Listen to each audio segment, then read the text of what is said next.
শাস্ত্র অনুসারে ব্রহ্ম মুহূর্ত হল গোটা দিনের সর্বশ্রেষ্ঠ ও মোক্ষম সময়। এই সময় ঘুম থেকে বিছানা ছাড়া দরকার। কাজের মাধ্যমে ভাগ্য পরিবর্তন করতে ও সাফল্য অর্জন করতে ব্রহ্ম মুহূর্তে মাত্র দুটি কাজ করাই যথেষ্ট। ভারতীয় শাস্ত্র অনুযায়ী সবকিছু নিয়েই উল্লেখ রয়েছে। সময়, কাল ও বর্ণ, ধর্ম থেকে শুরু করে দৈনন্দিন কাজ নিয়েও উল্লেখ রয়েছে। তাই যে কাজই করতে চান না কেন, সবেতেই রয়েছে কোনো কিছু কারণ। হিন্দু শাস্ত্র অনুযায়ী শুভ কাজ কিছু করতে হলে একটি নির্দিষ্ট সময়ের প্রয়োজন। কোনো কাজ সম্পন্ন করতে ও সফলতা অর্জনের জন্য কঠোর পরিশ্রম ও উন্নত পরিকল্পনাও দরকার পড়ে। তবে কঠোর পরিশ্রমের পরেও কাঙ্ক্ষিত ফল পাওয়া যায় না। তাই নির্দিষ্ট সময়ে শুভ কাজ সম্পন্ন করা উচিত। একটু ভালো করে দেখলে বুঝবেন, আগেরকার দিনে ঋষি মুনিরা ভোরবেলা অর্থাৎ সূর্যোদয়ের ঠিক আগে উঠে পড়তেন। শুধু ঋষিরাই নন, গ্রামাঞ্চলের অধিকাংশ কাকভোরে উঠে নিজের কাজ সম্পন্ন করেন। ভোরবেলা ওঠার উপকারিতা যেমন রয়েছে, তেমনি ধর্মীয় দিক থেকেও গুরুত্ব রয়েছে। শাস্ত্র অনুসারে ব্রহ্ম মুহূর্ত হল গোটা দিনের সর্বশ্রেষ্ঠ ও মোক্ষম সময়। এই সময় ঘুম থেকে বিছানা ছাড়া দরকার। কাজের মাধ্যমে ভাগ্য পরিবর্তন করতে ও সাফল্য অর্জন করতে ব্রহ্ম মুহূর্তে মাত্র দুটি কাজ করাই যথেষ্ট। সনাতন ধর্মে ব্রহ্ম মুহূর্তকে অত্যন্ত বিশেষ বলে মনে করা হয়।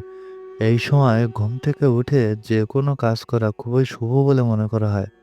জীবনে সুখ, শান্তি, ধন সম্পত্তি, উন্নতি, সাফল্য যদি একসঙ্গে পেতে চান, তাহলে ব্রহ্ম মুহূর্তে ঘুম থেকে উঠেই এই দুটি কাজ করুন। ব্রহ্ম মুহূর্তে কখন তৈরি হয়? হিন্দু ধর্মীয় শাস্ত্রে ব্রহ্ম মুহূর্তকে অত্যন্ত বিশেষ এবং শুভ কথিত আছে।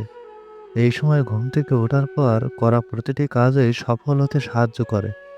ধর্মীয় গ্রন্থ অনুসারে ব্রহ্ম মুহূর্তের সময় ভোর 4টে থেকে 5টা 30 মিনিট পর্যন্ত ধরা হয়। ব্রহ্ম মুহূর্তে ওঠার উপর দেবী লক্ষ্মীর কৃপা সবসময় বজায় থাকে। এছাড়া ভাগ্যের সব দরজা এক এক করে খুলে যেতে শুরু করে। ব্রহ্ম মুহূর্তে ঘুম থেকে উঠে দুটি ব্যবস্থা করুন। জ্যোতিষশাস্ত্র অনুসারে যে ব্যক্তি ব্রহ্ম মুহূর্তে বিছানা ছেড়ে জেগে ওঠেন, তিনি সর্বদা সব ক্ষেত্রেই সফল হন। এই সময়ে করণীয় প্রথম প্রতিকার হলো একটি অলৌকিক মন্ত্র জপ করা। ব্রহ্ম মুহূর্তে ঘুম থেকে উঠে প্রথমে স্নান সেরে আসনে বসুন।